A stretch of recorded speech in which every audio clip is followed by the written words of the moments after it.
Entraron a este edificio y nunca más se supo de ellas. Hay videos de cámaras de seguridad que uno puede olvidar con facilidad. Grabaciones borrosas, movimientos irrelevantes, personas entrando y saliendo sin mayor significado. Y luego están esos otros registros que no se te borran nunca. No porque muestren violencia, sangre o caos, sino porque muestran algo mucho más inquietante. Normalidad absoluta antes de un vacío total. Este es uno de esos casos. Cada vez que vuelvo a ver los fotogramas del ascensor, tengo la sensación de estar observando el momento exacto en que una historia se quiebra. No hay un final visible, no hay un punto de cierre, solo una interrupción brusca de la lógica. Ocurrió en enero de 2008 en Taiwán, en la ciudad de Yuanlin, condado de Changhua. Un lugar común, demasiado común. No era una zona peligrosa, ni un edificio abandonado, ni un sitio asociado a crímenes. Era un edificio mixto de 16 pisos, con oficinas, algunos departamentos residenciales y tránsito constante de personas. Un edificio que no tenía por qué convertirse en el último lugar conocido de dos seres humanos. La mañana del hallazgo comenzó de forma rutinaria. Un guardia de seguridad llegó temprano a su turno en el edificio Yuanlin Finance and Economics. Hizo lo de siempre: revisar áreas comunes, pasillos, ascensores, escaleras. Nada fuera de lo normal, hasta que llegó a la escalera del primer piso.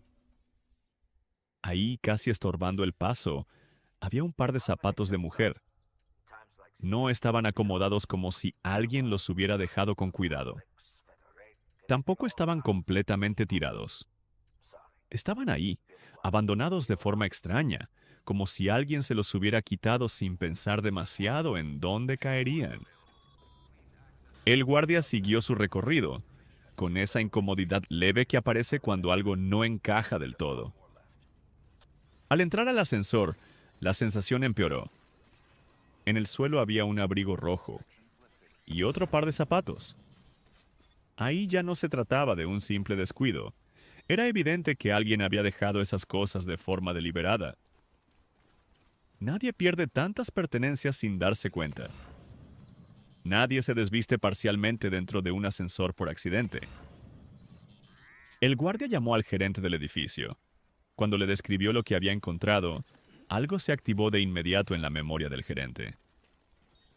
La noche anterior, el 20 de enero, había ocurrido una escena que en su momento le pareció rara, pero no lo suficiente como para intervenir. Recordó a una mujer entrando al edificio con una niña pequeña. Recordó que no las reconoció. Aunque había departamentos residenciales, él conocía a los inquilinos habituales, y esas dos no le resultaban familiares. Recordó sobre todo la forma en que entraron. No caminaban tranquilas. La mujer iba alterada, apresurada. Empujó la puerta con fuerza. La niña apenas podía seguirle el paso. Cuando el gerente intentó detenerla para preguntarle a quién venía a ver, la mujer lo empujó lo suficiente como para obligarlo a apartarse y dijo algo rápido, casi sin vocalizar. Algo como que solo iban a encontrarse con un amigo. No esperó respuesta. No se detuvo. Corrió hacia el ascensor. Y lo más importante, el gerente no las vio salir. Con esa información revisaron las cámaras de seguridad. Las imágenes del ascensor son claras, y por eso mismo resultan tan perturbadoras. Se ve a la mujer y a la niña entrando juntas. La niña tendría alrededor de 4 años. La mujer parece tensa, inquieta, como si estuviera luchando contra una decisión que ya tomó. Presiona el botón del piso 11, el último del edificio. Durante el trayecto hace algo que hasta hoy desconcierta a cualquiera que ve el video. Primero se quita el abrigo rojo y lo coloca en el suelo. No lo lanza, no lo pisa. Lo acomoda. Luego se quita el abrigo de la niña. Después se quita los zapatos. Todo con movimientos rápidos pero conscientes. No hay torpeza. No hay confusión. No hay pánico visible. Hay prisa, sí. Pero también hay intención. Cuando el ascensor llega al piso 11, la puerta se abre. La mujer toma a la niña de la mano y salen sin mirar atrás. Las cámaras del pasillo las captan corriendo hacia la escalera. Esa escalera era la única vía de acceso a la azotea. Esa es la última imagen registrada de ambas. Cuando el gerente y el guardia terminaron de ver el material, el miedo ya no era una posibilidad abstracta. En muchas culturas del este de Asia existe la creencia de que una persona se quita los zapatos antes de morir para no llevar suciedad al más allá. Ver los zapatos dejados atrás, sumado a la dirección hacia la azotea, hizo que ambos pensaran en lo peor. Llamaron a la policía. Los oficiales hicieron lo obvio primero. Revisaron el exterior del edificio. Si alguien había saltado desde 16 pisos, tendría que haber un cuerpo. Pero no había nada. Ni restos, ni rastros, ni señales de impacto. Los balcones de los departamentos no sobresalían lo suficiente como para que alguien pudiera quedar atrapado en ellos. Si hubieran saltado, estarían en el suelo. No lo estaban. Revisaron la azotea. Nada. Ningún rastro de sangre. Ninguna pertenencia. Ninguna señal de que alguien hubiera estado ahí recientemente. Y entonces surgió la pregunta que volvió todo mucho más inquietante. Si no saltaron, ¿a dónde fueron? Las cámaras cubrían todas las entradas y salidas del edificio. No había registros de la mujer y la niña saliendo por ninguna de ellas. No por la puerta principal. No por el estacionamiento. No por las salidas laterales. La policía revisó cámaras de edificios y tiendas cercanas. Nada. No aparecían caminando por la calle. No subían a ningún vehículo. No se alejaban del lugar. El estacionamiento tampoco ofrecía respuestas. Ningún coche se movió durante ese lapso. No había forma evidente de que se hubieran escondido en el vehículo de alguien más. Quedaba una opción. Una puerta de seguridad en el segundo nivel del sótano, que conectaba con un edificio vecino. Estaba sellada, cubierta de polvo, claramente sin uso. Aún así la abrieron. Detrás había un antiguo salón de billar abandonado, sin señales de actividad reciente. El sótano tenía tapas de alcantarilla, pero eran demasiado pesadas. Imposibles de mover para una sola persona, y mucho menos cargando a una niña. Con cada posibilidad descartada, la sensación de estar frente a algo imposible se hacía más fuerte. La única conclusión lógica parecía absurda, que nunca se habían ido. La policía registró cada rincón del edificio. Revisaron ductos de ventilación, depósitos de agua, cajas de transformadores, torres de comunicación. Nada. Tocaron puerta por puerta en los departamentos. La mayoría de los residentes dijeron lo mismo. Estaban dormidos. No escucharon ruidos. No vieron nada extraño. Sin una orden judicial y sin evidencia de un crimen, no podían forzar entradas. El caso quedó suspendido en un limbo inquietante. No había cuerpos. No había personas vivas. No había delito claro. No había explicación. Y había algo todavía peor. Ni siquiera sabían a quién estaban buscando. Nadie había denunciado la desaparición de una mujer y una niña en esa ciudad. Las imágenes se difundieron en medios locales. 8 días después apareció la primera pista real. Un guardia notó un ciclomotor mal estacionado en el aparcamiento del edificio. Llevaba días ahí. Las llaves seguían puestas. Llamó a la policía. La matrícula pertenecía a una mujer de 37 años. Liu Huijun. Había sido reportada como desaparecida el 20 de enero, el mismo día en que entró al edificio. Su esposo confirmó lo inevitable. La mujer del video era su esposa. La niña era su hija menor, de 4 años. Con nombres, el caso dejó de ser un rompecabezas técnico y se volvió humano. Huijun había vivido una vida marcada por decisiones ajenas. Tras terminar la secundaria se fue a Taipei para estudiar peluquería. Tenía planes, aspiraciones, pero su madre la obligó a regresar al pueblo. había arreglado un matrimonio con un terrateniente. El matrimonio fue infeliz. Él bebía, se endeudaba, era violento. Se divorciaron una vez, pero la presión social los obligó a volver a casarse. Promesas que nunca se cumplieron. Más hijos, más discusiones, más desgaste. El 19 de enero discutieron. El 20, Hui-jun tomó a su hija y se fue. Nunca volvieron. A día de hoy no hay restos, no hay pruebas, no hay explicación definitiva. El edificio sigue en pie. Las cámaras siguen grabando. Pero hay una verdad que nadie ha podido borrar. 2 personas entraron a ese edificio, quedaron registradas, y el mundo siguió girando como si nada. Ellas, en cambio, desaparecieron para siempre. Hay historias que no terminan, solo se detienen.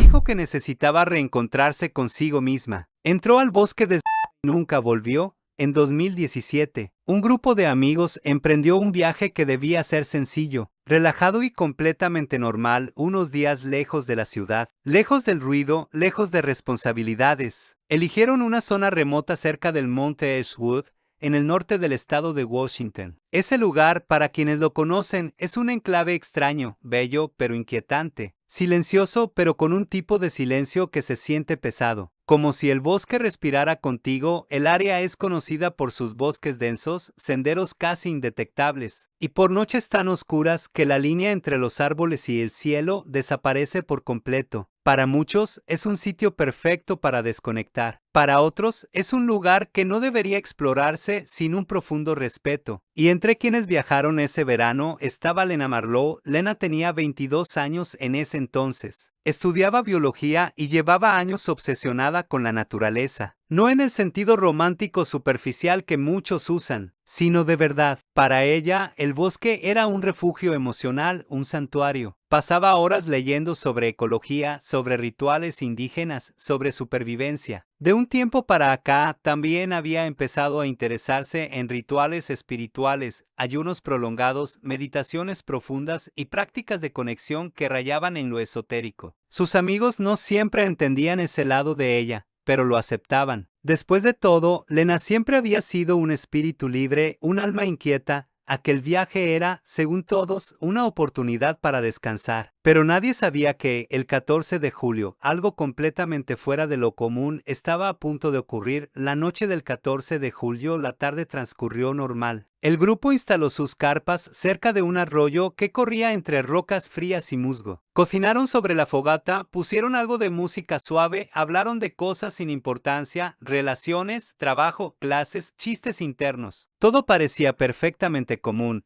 A las 9:30 p.m., cuando el sol ya se había escondido y apenas una línea azulada separaba el cielo del perfil del bosque, Lena se levantó de su sitio. Caminó hacia donde estaban sus amigos y les dijo algo que, en ese instante, no sonó tan extraño como debería haber sonado. Necesito irme. Quiero hacer un renacimiento espiritual, lo dijo sin temblor en la voz, sin emoción, como quien anuncia que va a buscar leña. Sus amigos, que ya estaban acostumbrados a su lenguaje espiritual, asumieron que quizá iba a meditar o a caminar un poco. Nadie imaginó que lo que estaba a punto de hacer excedía cualquier comportamiento previo. Lena, sin más explicación, comenzó a desvestirse primero la sudadera, luego los jeans. Luego su ropa interior quedó completamente frente a la fogata, iluminada solo por el rojo del fuego. Algunos amigos se voltearon incómodos, otros la miraron confundidos, pero ninguno intervino. No querían avergonzarla ni interrumpir lo que pensaron que era parte de ese proceso que ella había mencionado en tantas ocasiones. Después tomó una pequeña cangurera. Dentro llevaba 4 objetos: un cuchillo pequeño, unos fósforos, un encendedor, una brújula, nada más.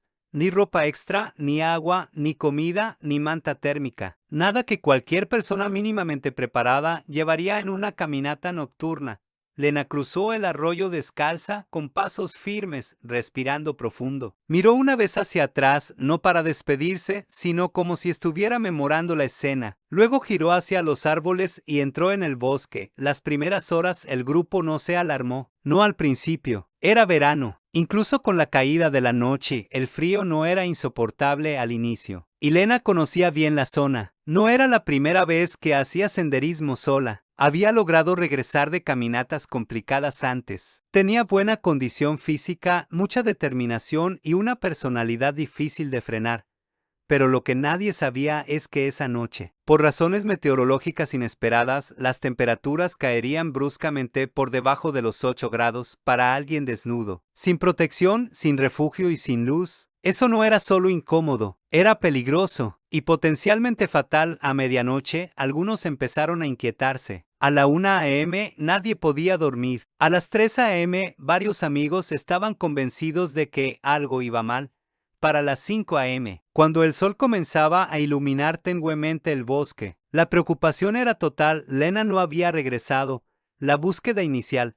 A la mañana siguiente, el grupo entró en pánico. Gritaron su nombre, recorrieron los alrededores, siguieron el arroyo, buscaron señales de pisadas. No encontraron nada, y entonces llamaron a los guardabosques. La búsqueda formal comenzó en cuestión de horas. Equipos con experiencia, perros de rastreo, voluntarios, helicópteros. El área era extensa, accidentada, densa. Pero el hallazgo inicial ocurrió relativamente cerca del campamento. Los guardabosques hallaron sus huellas descalzas, claras, definidas. Iban en línea recta hacia un barranco húmedo. Bajaban por la pendiente con pasos firmes. Cruzaban el lecho del barranco. Luego subían del otro lado. Hasta ahí, nada fuera de lo común. Huellas de alguien caminando directamente, con determinación, sin desviarse. Pero unos metros más adelante, el rastro llevó a algo completamente inexplicable: el camino asfaltado. El rastro llegaba a un camino asfaltado que bordeaba partes del bosque, pero esa carretera estaba oficialmente cerrada por mantenimiento. Nadie debía circular por ahí. No había trabajadores, no había maquinaria, no había iluminación. En teoría, era imposible que alguien estuviera ahí esa noche. Sin embargo, las huellas de Lena llegaban directo al pavimento, y ahí se detenían. No había huellas de regreso, no había señales de un tropiezo, no había manchas, objetos, rastros de sangre. Simplemente, el rastro terminaba, como si Lena hubiera desaparecido en el punto exacto donde el bosque se convertía en carretera. Los perros de búsqueda confirmaron lo extraño. Siguieron el olor unos metros dentro del pavimento. Luego empezaron a dar vueltas confusamente, como si el rastro se hubiera diluido. Los expertos explicaron que eso solo ocurre cuando la persona sube a un vehículo o es levantada del suelo, o deja de caminar por sus propios medios. Pero ahí venía lo inexplicable: esa carretera no mostraba ni una sola huella de llantas recientes, ni frenado, ni marcas, ni tierra removida. Nada. Era como si un vehículo fantasma la hubiera recogido, o como si alguien hubiera caminado con ella cargada sin dejar huellas propias, o como si el viento hubiera borrado selectivamente su rastro, y solo el suyo. La búsqueda oficial. Durante los siguientes días, helicópteros sobrevolaron kilómetros de terreno. Drones hicieron mapeos térmicos. Más de 60 voluntarios recorrieron el bosque metro a metro. Se revisaron barrancos, cuevas, zonas de río, áreas de caída. Las autoridades incluso trajeron especialistas en supervivencia para interpretar las posibilidades. Ni ropa, ni pedazos de tela, ni marcas de arrastre, ni restos de fogatas, ni huesos, ni gotas de sangre, ni el cuchillo, ni la brújula, ni la cangurera. Nada. Era como si Lena hubiera sido tragada por la tierra. Las teorías. Con el paso de las semanas, las teorías comenzaron a dividirse en 3 grandes líneas. 1. Hipotermia, la teoría más lógica pero menos convincente. Si Lena sucumbió al frío y murió, su cuerpo tendría que haber aparecido tarde o temprano. Los animales, la humedad, el paso del tiempo. Algo habría dejado rastros. Y en esa zona, incluso personas desaparecidas han sido encontradas meses después. Con Lena no hubo ni una pista. 2. Intervención humana, la teoría más perturbadora. Que alguien la recogió en el camino cerrado. Que alguien sí estuvo ahí esa noche. Aunque todos los registros oficiales decían que era imposible, esta teoría se alimentaba de un detalle inquietante: el rastro desaparecía de golpe, como si un tercero hubiera intervenido de forma precisa. Pero entonces surgía otra pregunta: si alguien se la llevó, ¿cómo sabía que ella estaría ahí, desnuda, vulnerable, sola? ¿La había seguido? ¿La había observado? ¿Fue casualidad? ¿O fue planificación? 3. Desaparición voluntaria, la teoría que más defendían quienes la conocían, que Lena realmente quería desaparecer, que ese renacimiento espiritual era literal, empezar de cero, dejarlo todo, abandonarlo todo. Pero aquí también había problemas. ¿Cómo escapó sin ropa, sin comida, sin dinero y sin dejar rastro? ¿Cómo llegó a algún lugar sin ser vista por cámaras, autos o senderistas? ¿Quién la ayudó? ¿Y por qué ¿Por qué no llevar ninguna herramienta básica de supervivencia? ¿Por qué desaparecer justo donde la carretera estaba oficialmente cerrada? Nada encajaba. 5 años después el caso sigue congelado. 5 años sin un solo indicio nuevo. 5 años sin llamadas, sin avistamientos, sin objetos. 5 años sin ninguna confirmación. Es como si Lena hubiera cruzado un umbral invisible entre el bosque y la nada, para muchos. Su desaparición es uno de los misterios más inquietantes del bosque de Edgewood, no solo por lo que ocurrió, sino por cómo ocurrió. Una joven entra al bosque, deja huellas claras, cruza un barranco, llega a una carretera cerrada y se desvanece. Nadie debería poder desaparecer así, pero Lena lo hizo, o alguien lo hizo por ella, o alguien la estaba esperando. Lo único cierto es que la historia de Lena Marlowe no es una desaparición cualquiera. Es la historia de una mujer que dijo que quería renacer y terminó borrada del mapa. La familia Lew desapareció en el mar, pero las pistas que dejaron parecen colocadas a propósito. En 2014, la familia Lew, Adrienne, Claire y su hijo adulto, Julien, desapareció en el mar frente a la costa de Bretaña. Es un caso extraño en un modo que incomoda, que deja una sensación de vacío en el estómago. Un caso donde, 10 años después, los datos siguen pareciendo piezas de un rompecabezas hecho por alguien que no sabía la imagen final. Un caso donde cada respuesta abre 3 preguntas nuevas, y donde nada, absolutamente nada, encaja del todo. La historia empieza con una familia aparentemente normal. Adrienne Lew tenía 41 años y era anestesiólogo en Kent. Reservado, metódico, con fama profesional de ser impecable y emocionalmente estable. No era el tipo de persona que tomaba decisiones impulsivas, al menos no de puertas para afuera. Claire Meel, su esposa, restauraba obras de arte. Tenía un carácter fuerte, directo, pero también un lado creativo que equilibraba la frialdad de Adrienne. Era detallista, apasionada por su trabajo, y muchos decían que tenía una sensibilidad especial para detectar grietas en objetos, heridas en superficies. Ironías de la vida, considerando las grietas que había en su propio matrimonio. Su hijo Julien, de 22 años, estaba en su primer año de ingeniería mecánica. Era un chico introvertido, responsable, muy querido por sus profesores, callado, serio, perfeccionista. El tipo de joven que no llama la atención hasta que no está, y entonces se siente su ausencia de forma extraña. Desde afuera, los Lew parecían funcionales, una familia francesa común, con una vida acomodada, trabajos estables y un futuro normal. Pero quienes los conocían sabían que esa imagen era solo eso, una imagen. La relación entre Adrienne y Claire llevaba años deteriorándose. No era una crisis matrimonial, era un matrimonio fracturado, un matrimonio sostenido por hilos tensos, delgados, casi invisibles. Habían tenido separaciones temporales, discusiones intensas, reproches que se hacían en voz alta y en silencio, acusaciones cruzadas, meses llenos de frialdad, intentos fallidos de reconciliación, y detrás de todo un desgaste emocional casi irreversible, una herida que ninguno estaba dispuesto a asumir por completo. Julien, atrapado en el medio, vivía como testigo silencioso, no tomaba partido, no opinaba, no cuestionaba, simplemente se alejaba. Pasaba más tiempo en la universidad, más tiempo en la biblioteca, más tiempo en casa de amigos, cualquier lugar donde no hubiera gritos o tensión. 3 meses antes de la desaparición, los vecinos empezaron a notar algo diferente. Gritos constantes, portazos, discursos que se repetían: ya no puedo más, esto no es vida, tenemos que decidir. Claire se había ido unos días a casa de una amiga. Adrienne pasó semanas durmiendo en su consultorio. Julien no aparecía en la casa más que lo justo. Todo apuntaba a una separación inminente. Era cuestión de tiempo. Incluso amigos cercanos admitieron que era imposible que la relación siguiera así.